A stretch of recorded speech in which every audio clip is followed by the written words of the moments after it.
Can you hear me? Okay. I just wanted to start out by saying that one of the things about working toward greater collaboration is having these opportunities for interprofessional education. And as you know, the representatives from EMS are in the room. So I went up to Stephen Murphy during the placenta encapsulation talk, and I said, "Is this putting you over the edge?" And he said, "No." He said, "I just think it was an interesting choice to have it after lunch." So what I'm going to do today is talk with you about the Smooth Transitions Quality Improvement Project to enhance the safety of planned out-of-hospital births. I'm going to present to you the presentation that I am doing at hospitals around the state. I co-present with an OB provider, and there are a few different OB providers who are working on this project with us.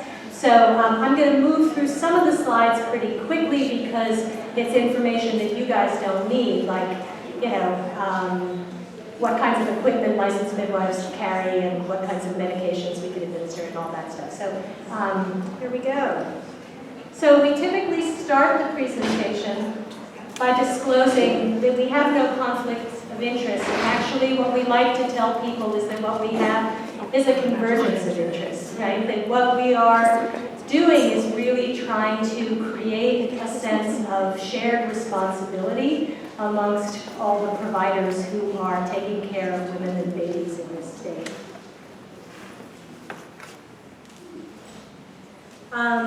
So we tell them that at the conclusion of the presentation, they'll be able to describe the different categories of midwives recognized in Washington State, be able to describe the scope of practice of licensed midwives, understand the benefits of a QI program that addresses transfers from planned out-of-hospital births, and understand how to engage in such a program at their hospital. So we tell them out-of-hospital birth is chosen by a small but growing number of families.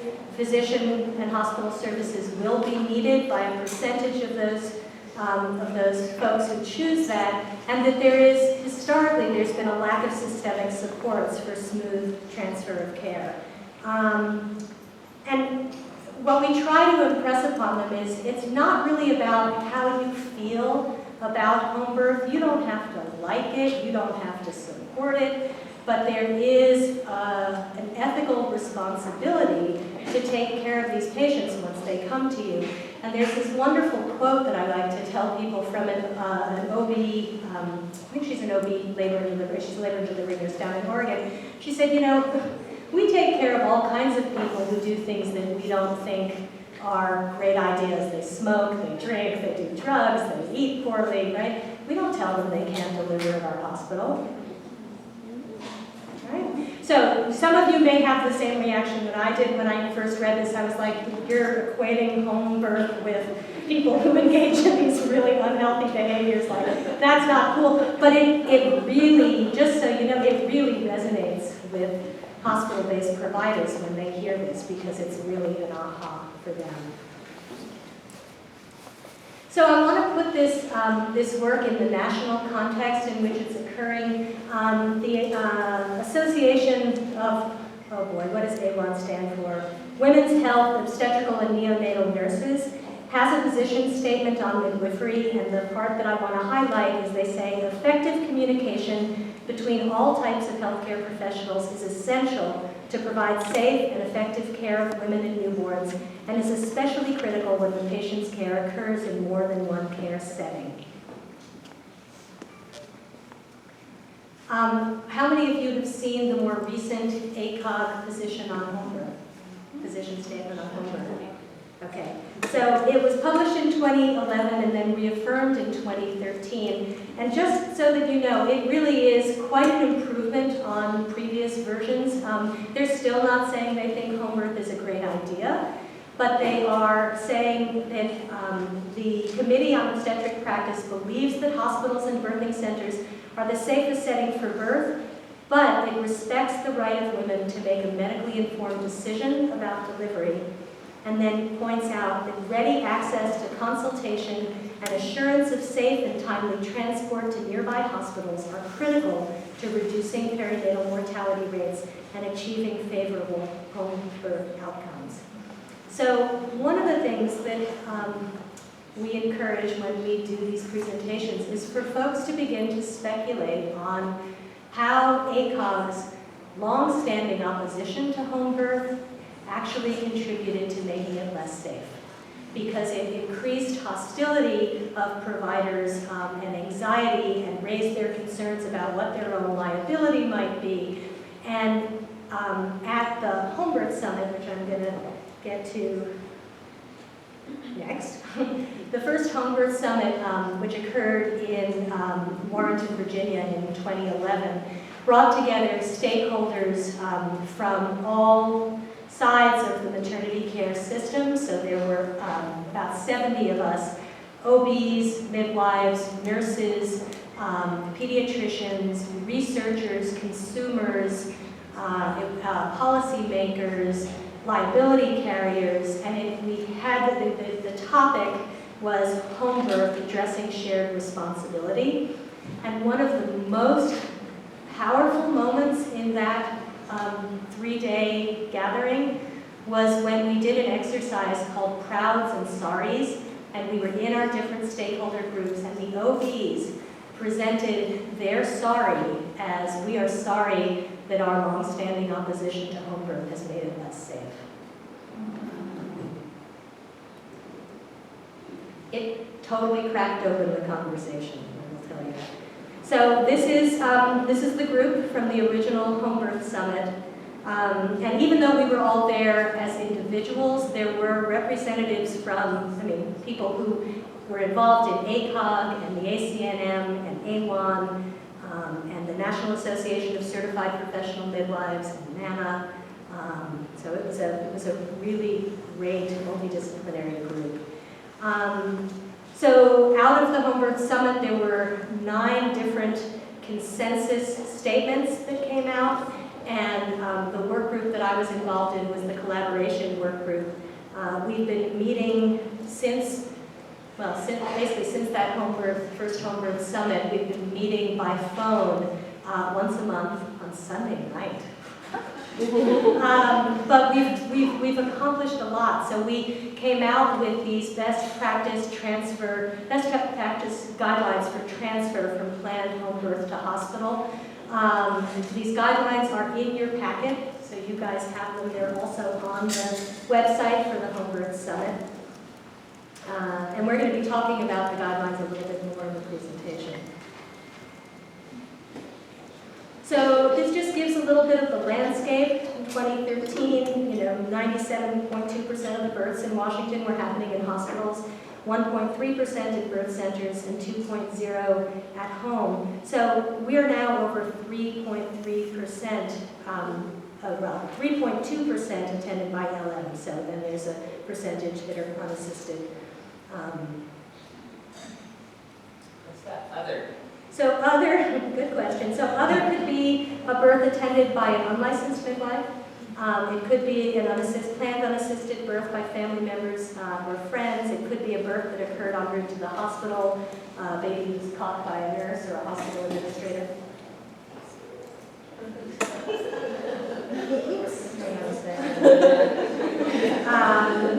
So approximately 60% of the births in Washington are out-of-hospital births are occurring at home, 40% in licensed freestanding birth centers, and I think that's beginning to shift. I think that's significantly more in birth centers than it has been. Washington State has a home birth rate more than twice the national rate, and birth center rate is more than triple the national rate. And what we say in these presentations is the reason for that is that midwifery in Washington State is so much more integrated into the healthcare system. For examples of that, we tell them, Washington is one of 12 states where Medicaid will reimburse for home birth. And then we talk about, and so in this presentation, just so you know, it's the OB and I are usually going back and forth presenting these slides, so we're mirroring the collaboration that we're trying to promote.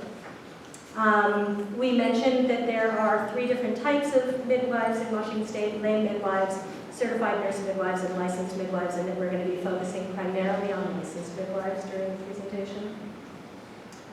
We talk about what the educational route is to licensure. We talk about how we're regulated. We mention our law and the requirement to consult with significant deviations of normal. And then this slide blows them away. So it's just a screenshot from the law's guidelines, our indications for discussion, consultation, referral. And people are like, we had no idea that you had guidelines. I had no idea. Right? So really happy to hear this. We then talk about the different legend drugs and devices. We mentioned that we don't have prescriptive authority, but we're authorized to obtain and administer the following medications. And again, I'm sure you've all experienced this. You transfer to the hospital, and the nurses are like, how did she get that IV?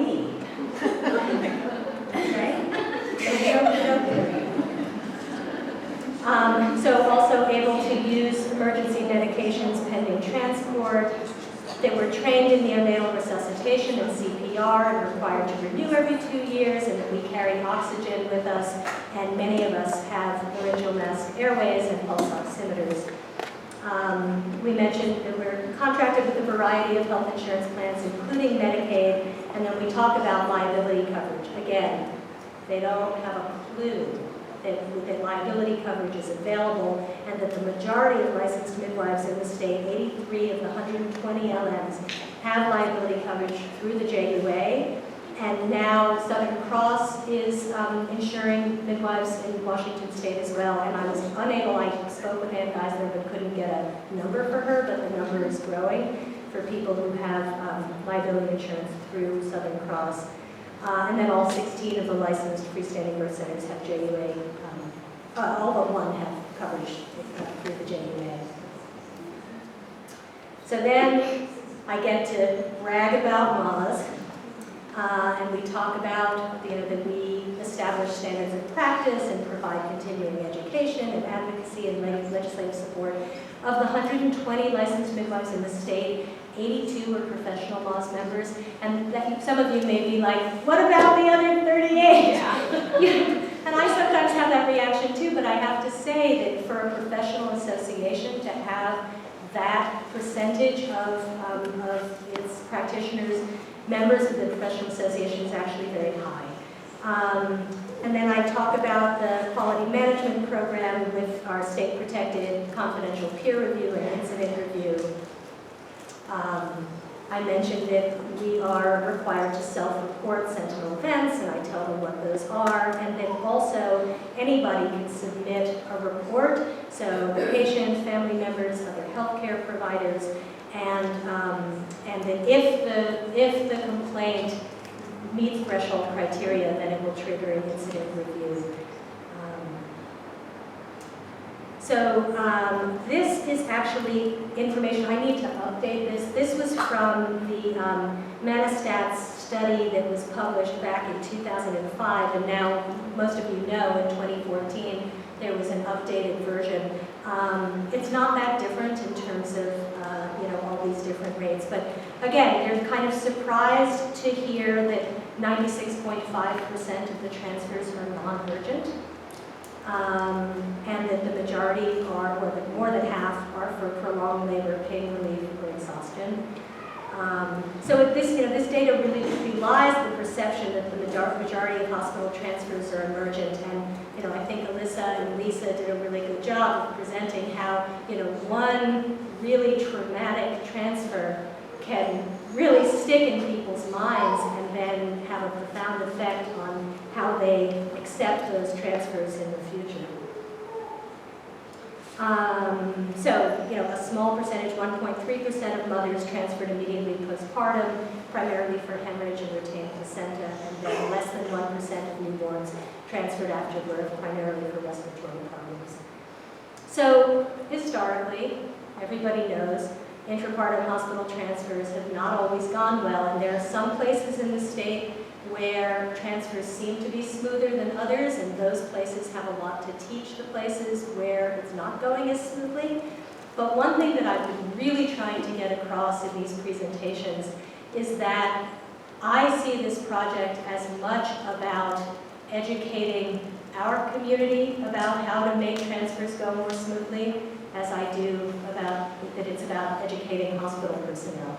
So I hope none of you take that in an offensive I hope you're not defensive about that. I mean, I think that there's a lot that we can be doing better in how we transfer, and I think that when I say that in these presentations, it also helps to decrease some of the defensiveness on the part of the hospital-based providers. So these are some of the obstacles that are reported by hospital-based providers, obstacles to smooth transfers of care. So one is a belief that home birth is unsafe. Another is the burden of assuming care of unknown patient with elevated risk. And another is working with difficult patients with difficult midwives. And we could obviously all tell stories about difficult OBs and difficult nurses as well. But one of the ones that I want to share with you is this one about the burden of assuming care of an unknown patient with elevated risk.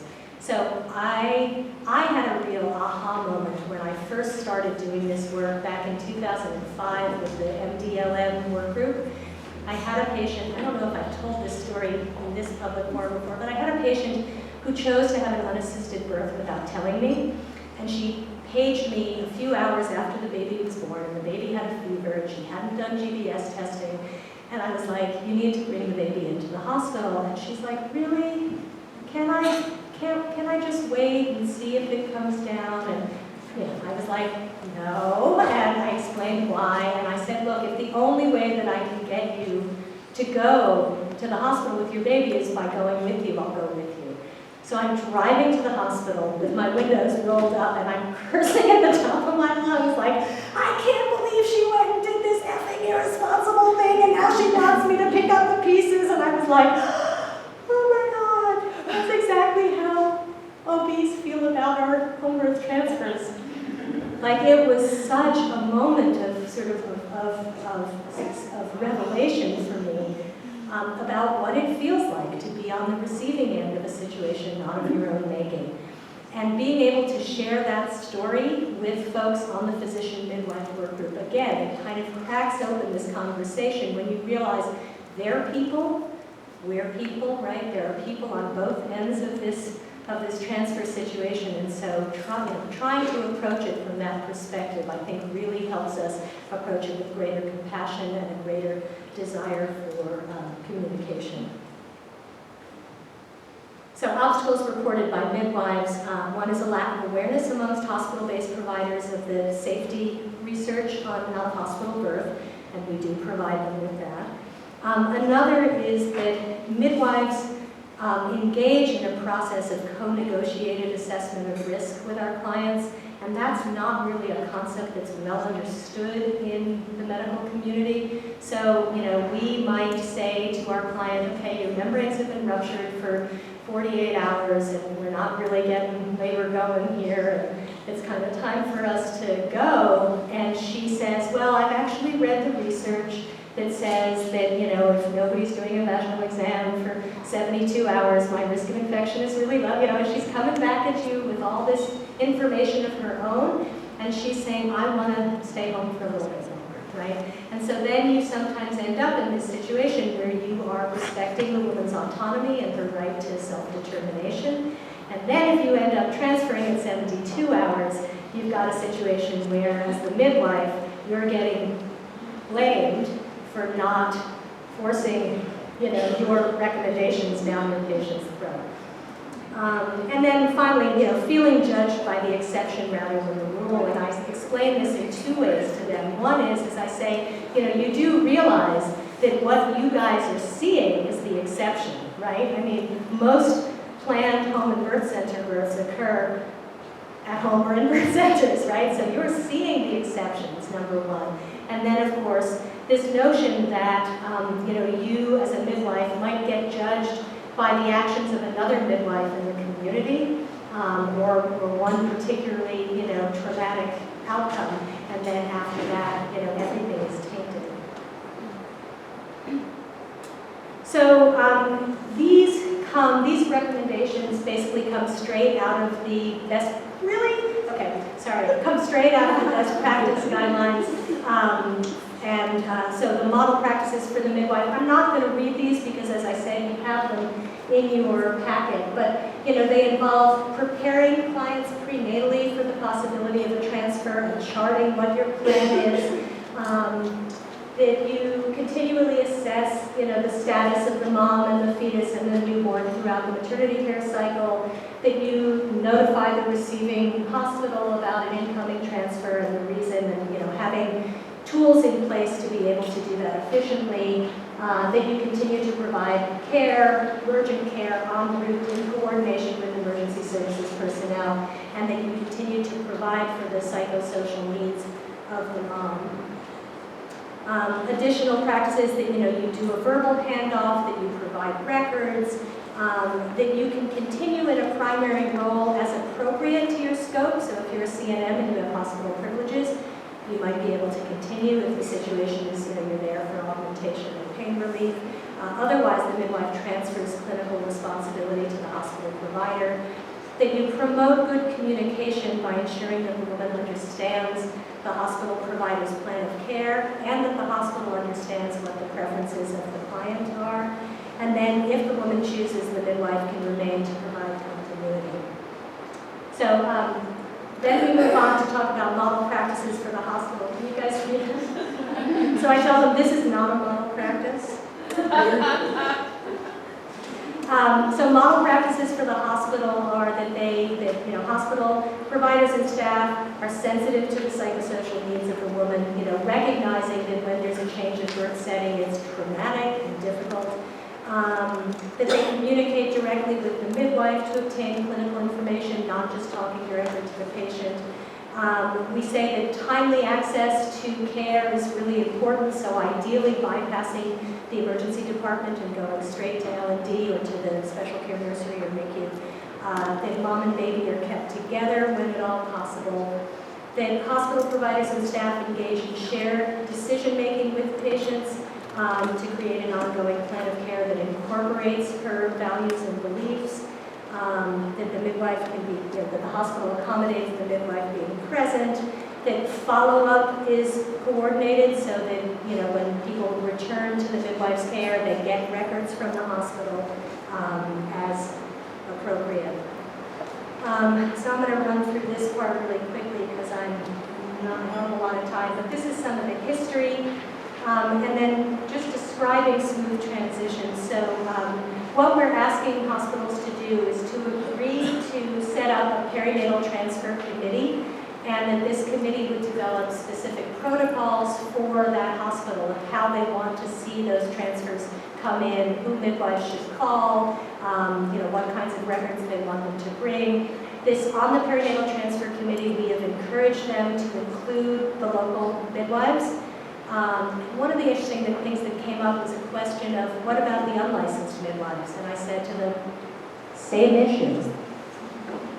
It's the same, and some of you may not get your, but it's the same issue in terms of the care that we want patients to receive, right? It doesn't change when we're talking about unlicensed providers. It's more tricky in terms of the collaboration, but in terms of how patients are received, it's really the same issue. This is where you can go if you want to download the materials for smooth transitions. What I'm doing is I'm speaking with representatives from the hospitals before I do the presentations and doing a pre-project interview, and then we'll do a post-project interview 1 or 2 years down the road to see how the implementation of this project has improved or not the transfers to that hospital. So the idea is that they develop these protocols, and then like 2 times a year, they invite the local midwives in to discuss what's working and what's not working. One of the sticking points about this, thank you, has been this issue about confidentiality and protected information. And I just want to sort of put out there, Nancy Spencer, if you don't know, has a quality improvement program called the Professional Midwives Alliance, PMA, and they get together on a regular basis in Tacoma, and they have all different provider types, perinatologists and OBs and nurses and midwives, and they're all getting together to do peer review. It's a wonderful model, and it's something that I think we sometimes put up obstacles, and hospitals, risk management departments will put up obstacles, but it's doable, and I think that that's a message that really needs to get out there. So I'm going to finish up here really quickly. So we've done presentations at 7 hospitals, and when I say we, I've done some of these. Melissa Hughes was the recent past project coordinator and handed me a wonderful project. But just so you know, there's 3 other hospitals have expressed interest. These 10 hospitals account for over 30% of the births in Washington State, so we're making some good inroads. And then I end the presentation by talking about Legacy Emmanuel Hospital System in Portland, which has made great strides in improving their transfers. In particular, not home birth friendly OB, named Duncan Nielsen, recognized that maybe some of the reasons they were seeing some bad transfers was because they were not so warm and friendly to the midwives coming in. So he implemented a hospitalist program. He implemented midwife-to-midwife transfers for non-urgent situations. He implemented water birth, and he did staff training around how we receive transfers. And basically what he said is, we used to have these horrible home birth disasters show up at the ER, and we don't see these disasters now. They've just about gone away. So that's how we end.